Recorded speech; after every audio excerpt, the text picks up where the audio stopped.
Assalamualaikum warahmatullahi wabarakatuh. Nama saya Alvin Rijaluwo, NIM 1940510001. Pedoman Ejaan Bahasa Indonesia. Pemakaian huruf: A. Huruf abjad. B. Huruf vokal. C. Huruf konsonan. D. Huruf diftong. E. Gabungan huruf konsonan. F. Huruf kapital. G. Huruf miring. H. Huruf tebal. Penulisan kata: A. Kata dasar. B. Kata perimbuhan. C.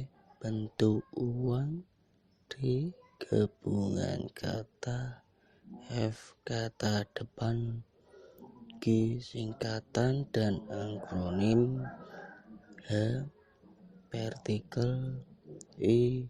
Angka dan bilangan. C. Kata gantiku, kaumu, nya. K. Kata sandang, si dan sang. Pemakaian tanda: A. Tanda titik. B. Tanda koma. C. Tanda titik koma. D. Tanda hubung. E. Tanda pisah. F. Tanda tanya. G. Tanda seru. H. Tanda elipsis. I. Tanda petuk tunggal. C. Tanda kurung. K. Tanda petik.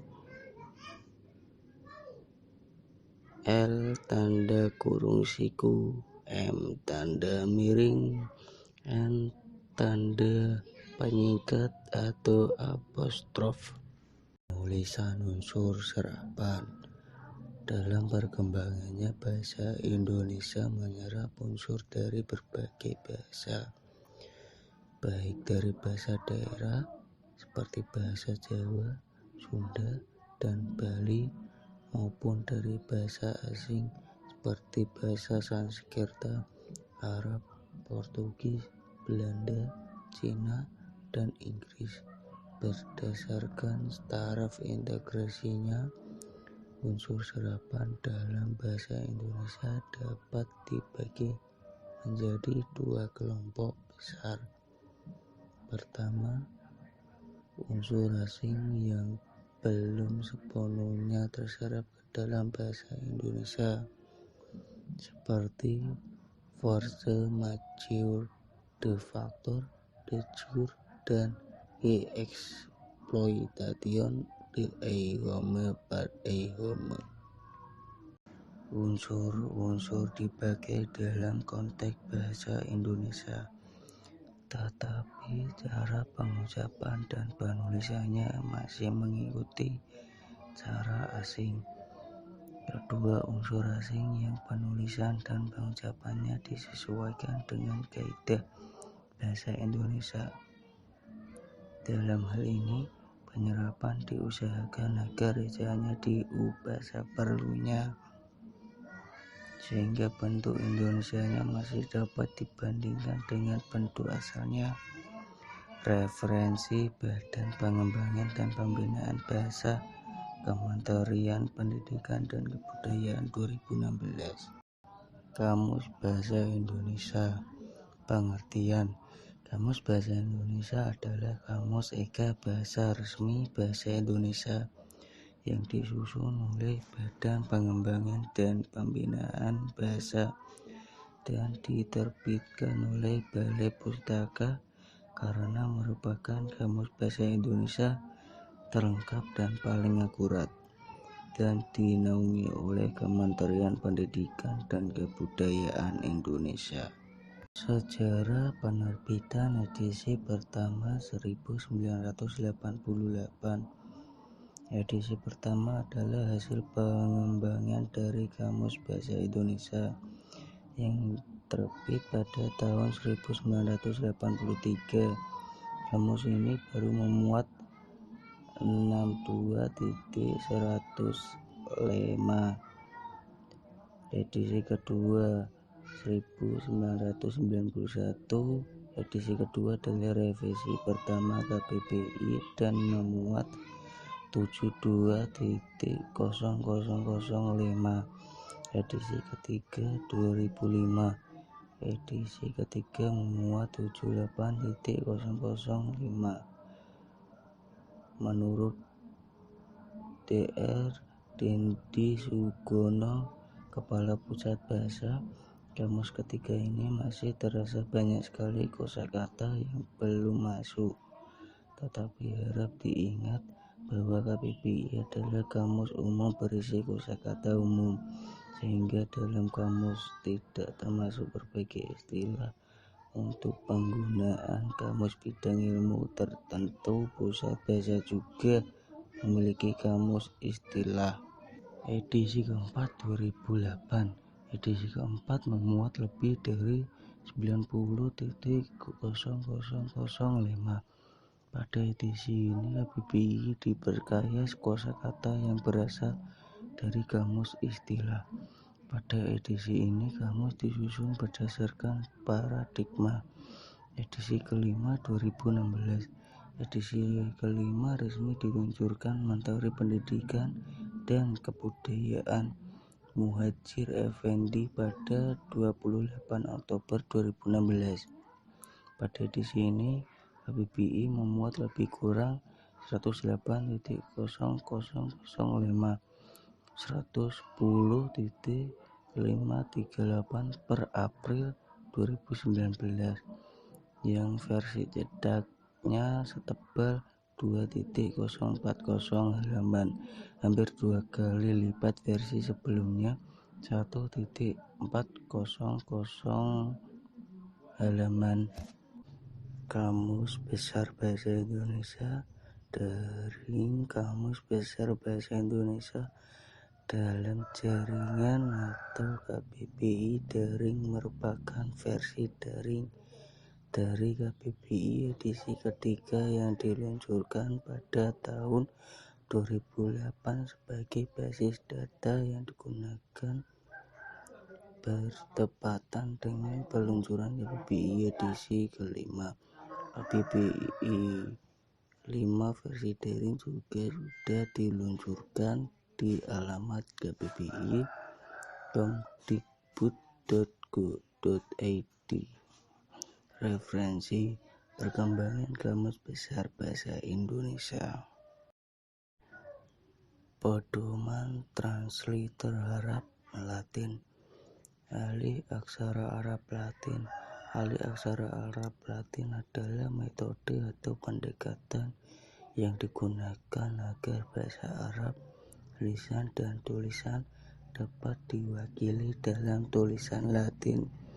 Ahli aksara dipakai untuk berbagai keperluan seperti penulisan judul dan nama orang, pembuatan katalog, dan pelajar bahasa Arab.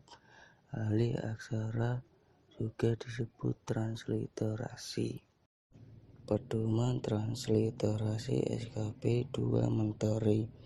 Berikut ini adalah pedoman ahli aksara Arab Latin yang merupakan hasil keputusan bersama Menteri Agama dan Menteri Pendidikan dan Kebudayaan Republik Indonesia yang tertulis di surat keputusan bersama Menteri Agama dan Menteri Pendidikan dan Kebudayaan Republik Indonesia nomor 158 tahun 1987 dan nomor 0543B/U/1987. 1. Konsonan, 2 vokal, 3 ta marbutoh, 4 saddah, 5 kata sandang, 6 hamzah, 7 penulisan kata Arab yang lain digunakan dalam bahasa Indonesia, 8 lafziyal jalalah, 9 huruf kapital referensi SKP Menteri Agama dan Menteri Pendidikan dan Kebudayaan RI nomor 158 tahun 1987 dan nomor 0543B U/1987. Istilah politik. Pengertian politik Yunani politikos, Arab siyasah. Dari bahasa Yunani, politikos yang berarti dari, untuk, atau yang berkaitan dengan warga negara adalah proses pembentukan dan pembagian kekuasaan dalam masyarakat yang antara lain berwujud proses pembuatan keputusan, khususnya dalam negara.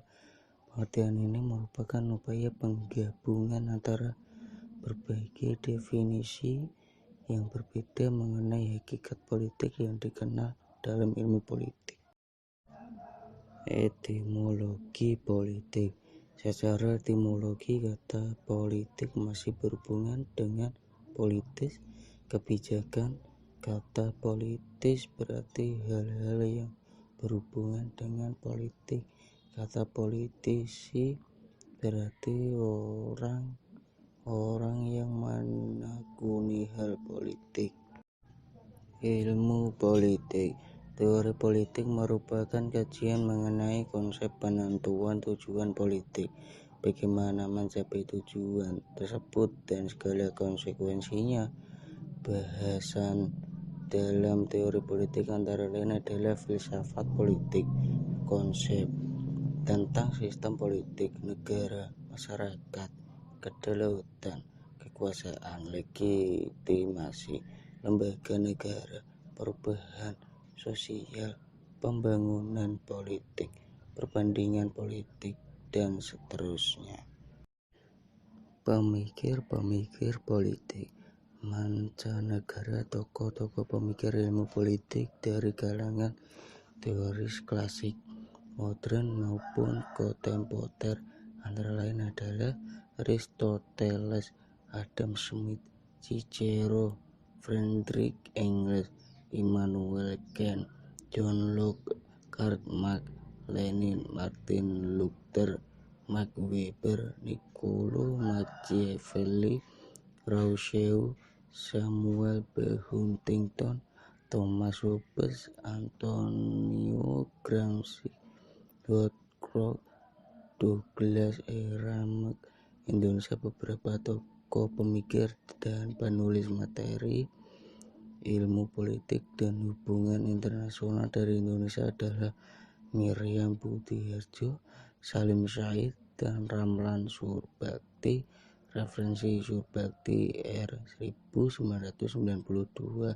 Memahami ilmu politik. Jakarta, PT Grasindo. Teks akademik. Pengertian. Teks akademik adalah teks yang berwujud dalam berbagai jenis, seperti jenis buku, ulasan buku, proposal, penelitian, laporan penelitian, laporan praktikum, dan artikel ilmiah. Teks akademik atau yang sering juga disebut teks ilmiah adalah tulisan yang diperoleh sesuai dengan sifat keilmuannya dan didasari oleh hasil pengamatan, peninjauan, penelitian dalam bidang tertentu, disusun menurut metode tertentu dengan sistematika penulisannya yang bersantun bahasa dan isinya dapat dipertanggungjawabkan kebenarannya atau keilmiahannya. Ciri-ciri teks akademik. 1. Teks akademik bersifat sederhana dalam struktur kalimat. 2. Padat informasi. 3. Padat kata-kata leksikal. 4. Banyak memanfaatkan nominalisasi. 5. Memanfaatkan metafora gramatikal melalui ungkapan inkongruen. 6. Banyak memanfaatkan istilah teknis. 7. Bersifat taksonomi dan abstrak. 8. Teks akademik banyak memanfaatkan sistem pengacuan esfora. 9. Teks akademik banyak memanfaatkan proses relasion identifikatif dan proses relasional atributif. 10. Teks akademik bersifat monologis dengan banyak mendayagunakan kalimat indikatif deklaratif. 11.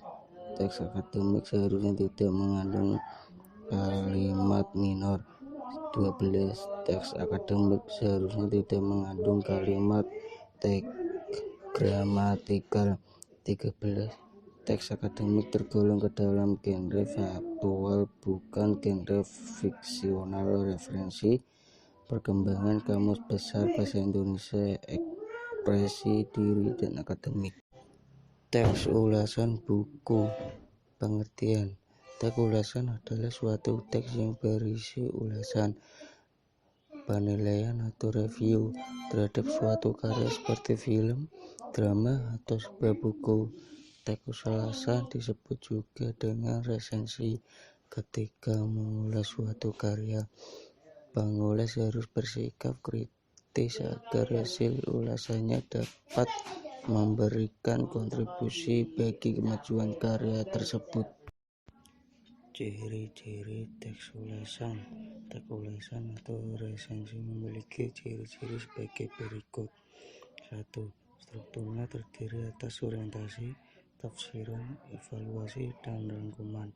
2. Memuat informasi berdasarkan pandangan atau opini penulis mengenai suatu karya atau produk. 3. Opininya berdasarkan fakta yang diinterpretasikan, memiliki nama lain yaitu resensi. Struktur teks ulasan. Struktur teks ulasan merupakan susunan yang membangun sebuah teks ulasan sehingga menjadi suatu teks yang utuh. Struktur teks ulasan terdiri dari beberapa hal berikut. 1. Orientasi. 2. Tafsiran. 3. Evaluasi. 4. Rangkuman. Jenis-jenis teks ulasan. Teks ulasan berdasarkan isinya dibagi menjadi beberapa jenis. 1. Teks ulasan informatif. Teks ulasan jenis ini berisi gambaran singkatan, padat, dan umum suatu karya. Resensi jenis ini tidak menyampaikan isi karya secara keseluruhan, namun hanya memaparkan bagian yang penting saja dan menekankan pada kelebihan dan kekurangan karya tersebut. 1. Teks ulasan kritis. Resensi jenis ini berisi ulasan suatu karya secara terperinci dengan mengacu pada metode atau pendekatan ilmu pengetahuan tertentu. Teks ulasan ditulis secara objektif dan kritis, bukan berdasar pandangan subjektif dari penulis resensi. Contoh resensi terhadap novel dengan menggunakan pendekatan sosiologi. 2. Teks ulasan deskriptif. Resensi jenis ini berisi gambaran detail pada tiap bagian suatu karya. Teks ulasan ini biasanya dilakukan pada suatu karya fiksi untuk mendapat gambaran jelas tentang manfaat, pentingnya informasi, dan kekuatan argumentatif yang dituangkan penulis pada sebuah karya.